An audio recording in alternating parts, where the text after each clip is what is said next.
मेरे मोहल्ले में हर बुधवार बड़ी चहल पहल होती है। सड़क पर उस रात 9 बजे सन्नाटा नहीं हो जाता। फल, सब्जी और छोटी मोटी घरेलू चीजें बेचने वाले देर तक रास्ता किनारे दुकान लगाए रहते हैं, हाँक लगाते रहते हैं, मोल भाव करते रहते हैं। कई दुकानदार तो सारा माल बेचकर ही दुकान बढ़ाते हैं।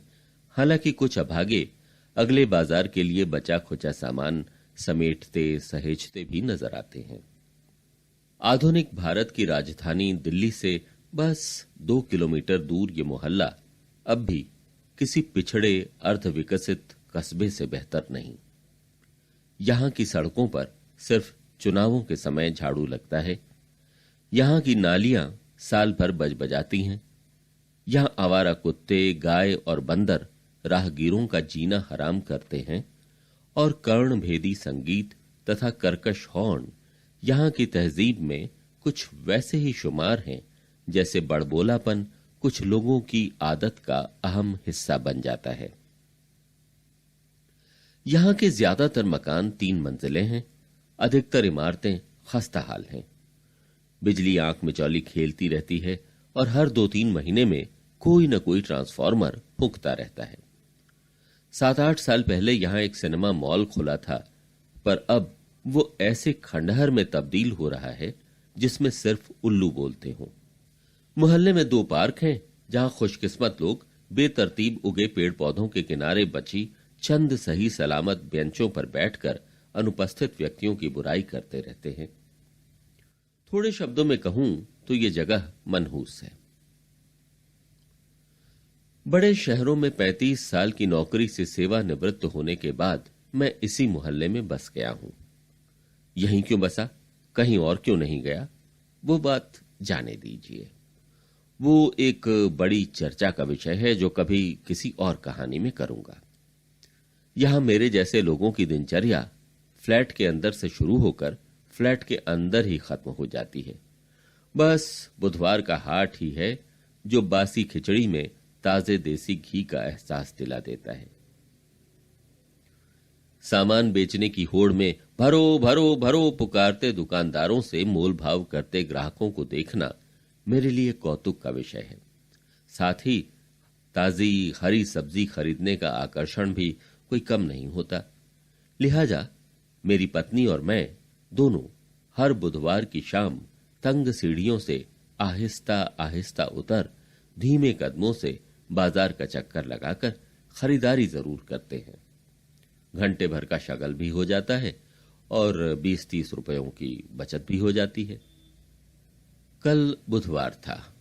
रात के 10:30 बज रहे थे। मैंने पत्नी से कहा, अब और कितनी देर करोगी, चलो सब्जी लेने चले। लेकिन उसमें आलस समाया था। बस आलू प्याज और जरा सी सब्जी ही तो लेनी है, तुम हो आओ, और हां पर्स का ख्याल रखना, उसने ताकीद करते हुए मुझे विदा दी। पत्नी के बिना खरीदारी करने में मजा नहीं आता।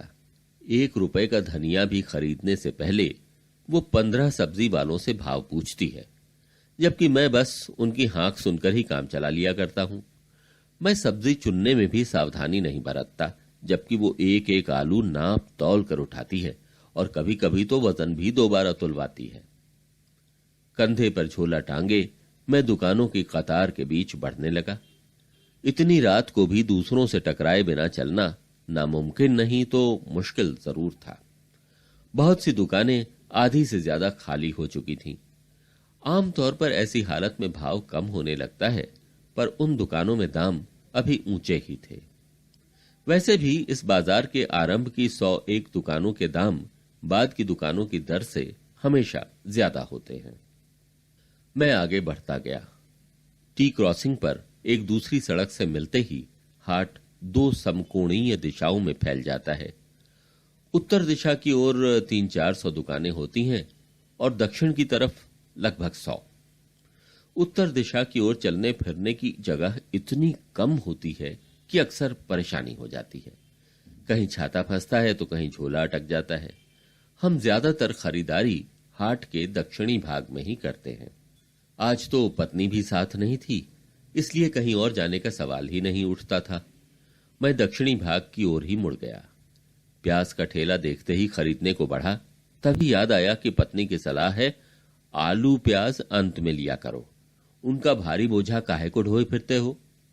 प्याज वाला आइए आइए करता रह गया और मैं बाद में भैया बोलकर आगे बढ़ गया। अजीब समस्या थी। टिमटिमाती रोशनी में सब्जियां हरी कम और काली ज्यादा दिखाई दे रही थीं। दाम भी कोई खास कम नहीं थे। मैंने आधा किलो अरवी ली और इस उम्मीद में चलता गया कि शायद आगे कहीं किसी जगह कुछ बेहतर मिल जाए। सुबह की बरसात से जगह जगह जमा हो गए कीचड़ में रास्ता बनाता, दुकानदारों की 20 रुपए पाव की पुकार सुनता मैं आगे बढ़ रहा था। मेरी उम्र में 20 का 30 और 30 का 20 सुनाई पड़ना आम बात है। दुकानदार इस कमजोरी का गलत फायदा उठाने से बाज नहीं आते। कई बार झोले में 20 रुपए की सब्जी उड़लवाने के बाद मुझे 30 रुपए देने पर मजबूर होना पड़ा है। दुकानदार भांप जाते हैं कि मैं झोले से सब्जी वापस कर 10 रुपए बचाने के बदले इज्जत बचाना श्रेयस्कर समझता हूं।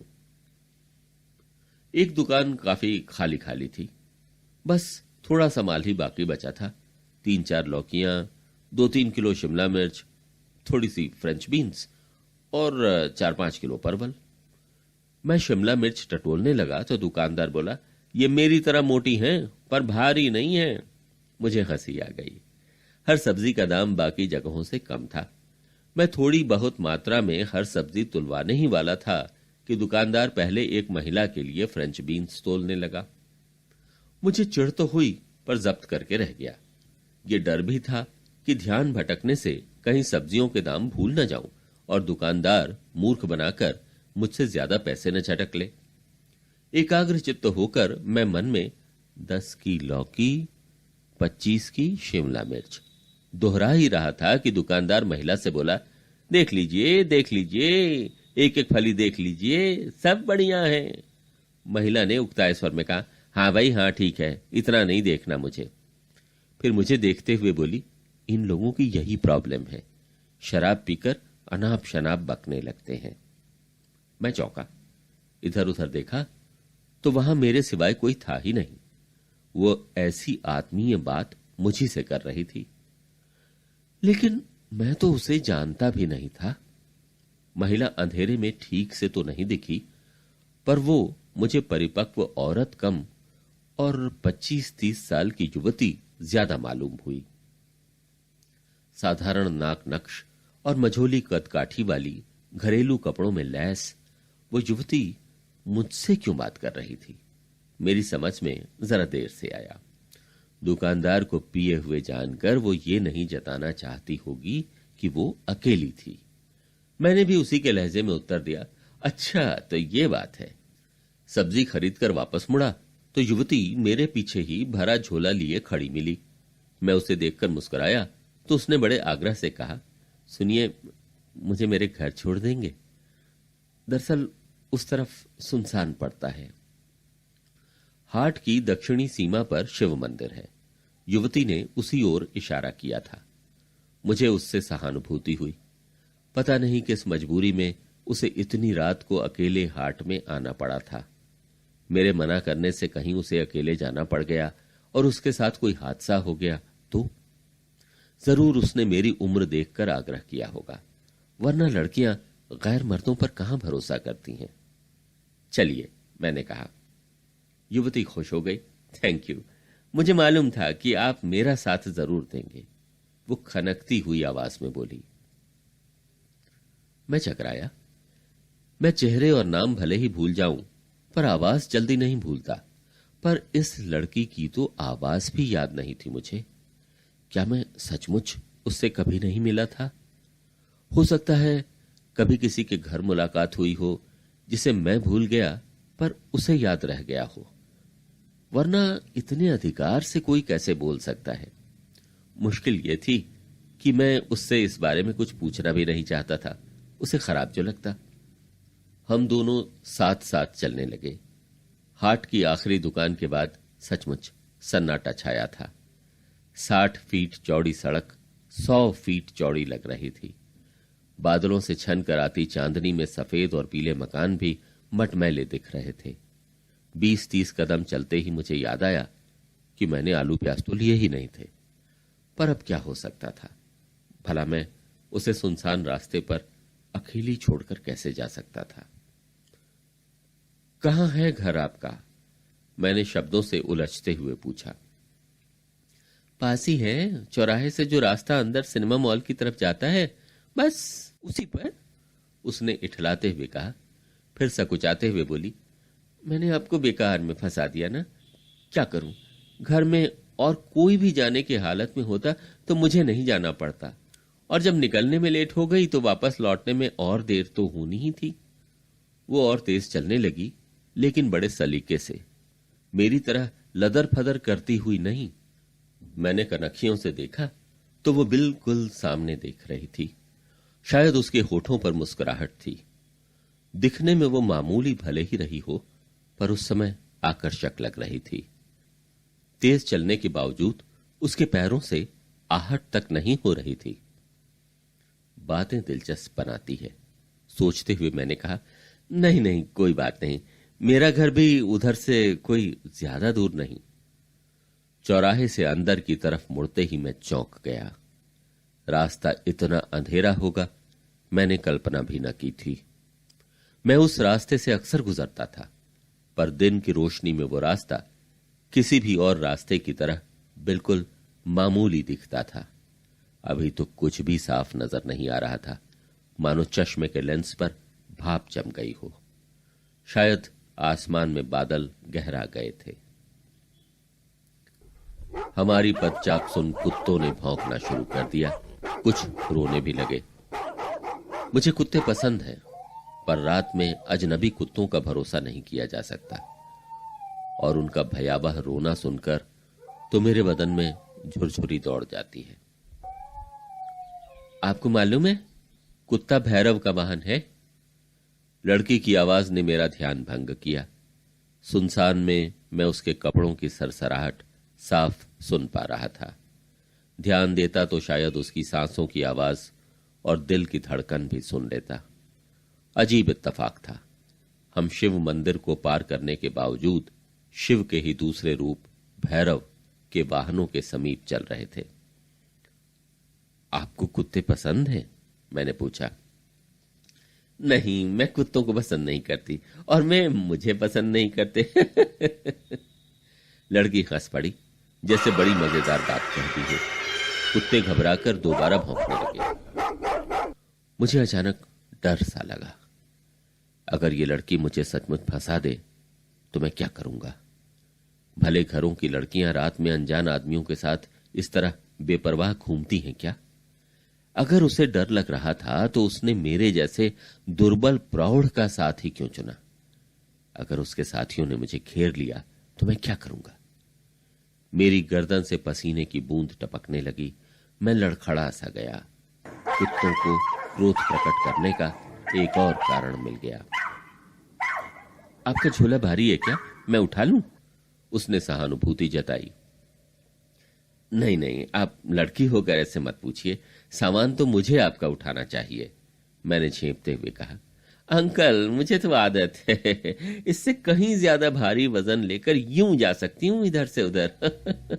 वो एक बार फिर खिलखिलाई। डरा सहमा आदमी भला हंसता है क्या? नहीं, बात जरूर कुछ और थी। इतना तो जाहिर था कि वो मुझे बातों में उलझाए बहलाए रखना चाहती थी। मगर क्यों? मुझे बंधक बनाकर पैसे ऐंठने के लिए? मेरे शरीर के अंग चुराने के लिए? मुझ पर बलात्कार का इल्जाम लगाने के लिए? एक अनजान स्त्री की बातों में आकर मैंने कौन सी बला सिर ले ली थी? मैं अपने को कोसने लगा। फोन पास होता तो पत्नी से बात कर उसे चेतावनी दे देता, पर मैं हाट में फोन चोरी हो जाने के डर से नहीं ले जाता। 52,000 रुपयों का फोन एक बार गंवा चुका हूं, बार बार थोड़ी ही गंवाऊंगा। वो तो मैं देख रहा हूं, मेरी सांसें फूल गई हैं, झोला कई बार दोनों हाथों में बदल चुका हूं, पैर घसीट घसीट कर चल रहा हूं, पर आप हैं कि बड़े इत्मीनान से चल रही हैं। मैंने हाँफते हुए अपने भय पर पर्दा डाला और झूठी दिलेरी से उत्तर दिया। इस बार झेपने की बारी लड़की की थी। बोली, हमारे यहां आवाज करके चलने को खराब समझते हैं। फिर उसने बात बदलते हुए कहा, आ गया, वो है हमारा घर। मैंने चैन की सांस ली। उसका बताया घर एक मोड़ पर था, बड़ी सड़क के नजदीक। घर के पास ही बैंक और एटीएम थे। शायद कोई पहरेदार भी होगा वहां। अब ये मेरा क्या बिगाड़ लेगी, मैंने सोचा। चलो, आखिर मंजिल आ ही गई, मैंने लड़की के अंदाज की नकल करते हुए कहा। वो दोबारा हंस पड़ी। फिर बोली, अभी कहां, देखिए ना, सारी बत्तियां तो गुल हैं। इतने अंधेरे में बैग का बोझ लिए जीना चढ़ूंगी तो शर्तिया गिर पड़ूंगी। मैं बत्ती जलाकर अभी आती हूं, आप रुकेंगे ना? बस 5 सेकंड लगेंगे। और मेरे जवाब का इंतजार किए बगैर धप से झोला सड़क पर पटक वो अंदर गायब हो गई। मैं एक क्षण खड़ा रहा। फिर लगा कि मैं जीवन की सबसे बड़ी बेवकूफी करने जा रहा हूं। आधी रात को सुनसान अंधेरे मोड़ पर मैं किसी भी षड्यंत्र का शिकार हो सकता हूं। सब्जी ऐसी कौन सी कीमती चीज है जिसके लिए वो मुझे पहरेदार बनाकर छोड़ गई है, मैंने सोचा। अपनी भूल का एहसास होते ही मैं तेज कदमों से चल दिया। झोला मेरे पैरों से टकरा टकरा कर मुझे चाल धीमी करने को मजबूर करता रहा, पर मैं बड़ी सड़क आने तक लगभग 100 मीटर वैसे ही चलता रहा। मेरी सांसें फूल गईं और सीने में धौंकनी सी चलने लगी। कोने पर पहुंचकर मैं थोड़ा रुका। आसपास कोई नहीं था। दूर सड़क पर हाट की आखिरी बत्तियां टिमटिमाती नजर आ रही थीं। पीछे मुड़कर देखा तो लड़की वाले मकान में अब भी अंधेरा था। मैंने और रुकना मुनासिब न समझा। घर पहुंचते ही पत्नी ने सवालों की झड़ी लगा दी। इतनी देर कहां रह गए थे? गिनी चुनी तो सब्जियां लानी थी, फिर भी 12 बजा दिए। झोले से सब्जियां पलटते ही उसने माथा ठोका। आलू प्याज क्यों नहीं लाए? दुनिया भर की सब्जी उठा लाए, लेकिन जो जरूरी था वही लाना भूल गए। मैं सच्ची बात क्या बताता, बस कुछ अनमना सा उत्तर देकर रह गया। वो लड़की मेरे दिमाग में रात भर घूमती रही। उसकी आवाज, उसका अंदाज, उसकी छवि मुझे परेशान करती रही और मुझे अपनी बुज़दिली पर अफसोस होता रहा। बेकार ही मैंने उस पर शक किया। दूर रहकर ही सही, पर मुझे उसके घर की बत्तियां जलने तक इंतजार करना चाहिए था। कहीं किसी विपत्ति में न फंस गई हो बेचारी। सुबह मैंने जल्दी जल्दी रात वाला कुर्ता पाजामा पहना और टहलने निकल पड़ा। सड़क पर आते ही ख्याल आया, उजाला चाहे खुशकिस्मती का हो, ज्ञान का हो या सूरज की रोशनी का हो, परिस्थितियों में कितना बड़ा फर्क पैदा कर देता है। कुछ घंटे पहले का भयावह वातावरण सूर्योदय के बाद कितना निरापद हो गया था। मन में प्रबल इच्छा हुई कि रात वाली लड़की के घर जाऊं और आश्वस्त हो लूं कि वो ठीक ठाक है, वरना झूठ मूठ का अपराध बोध मुझे सालता रहेगा। वैसे वो ठीक ही होगी, थोड़ी सी देर में भला उसका क्या बिगड़ा होगा। हो सकता है कि वो बालकनी में खड़ी हो और मुझे आते देखकर हाथ हिलाए, चाय पीने का आग्रह करे। यूं तो मैं सिर्फ दार्जिलिंग की चाय पीता हूं, पर अगर वो ज्यादा जोर देगी तो उसका मन रखने के लिए जो भी पिलाएगी मैं पी लूंगा। लड़की के मकान के पास पहुंचकर मैं चकरा गया। वो जिस मकान के अंदर गई थी वो रिहायशी नहीं था। वहां किसी प्राइवेट कंपनी का टूटा फूटा बोर्ड टंगा था। बंद खिड़कियां और दीवारों से लटकते मोटे मोटे जाले उस घर के अव्यवहृत होने की चुगली कर रहे थे। बात शीशे की तरह साफ हो गई थी। वो लड़की मुझे सड़क पर अकेला छोड़कर अपने साथियों को खबर देने गई थी। कल रात मेरा काम तमाम होना तय था। अगर मैं समय रहते हट न गया होता तो अभी न जाने कौन सी मुसीबत झेल रहा होता। जिंदा भी होता कि नहीं पता नहीं। मैंने मन ही मन भगवान को समय पर सद्बुद्धि देने के लिए धन्यवाद दिया। वापस मुड़ने से पहले देखा पौधों की उजाड़ क्यारी में बीन्स की आधी फली पड़ी थी। बाकी सब्जियों का न जाने क्या हुआ होगा। मेरी गर्दन पर पसीने की एक बूंद फिर टपक आई। पॉकेट से रुमाल निकाला तो साथ में कुछ और भी निकल आया। वो एक फली थी, बीन्स की आधी। पता नहीं मेरी जेब में कब और कैसे आ गई थी। मैंने उसे क्यारी के सुपुर्द किया और तेज कदमों से चल दिया।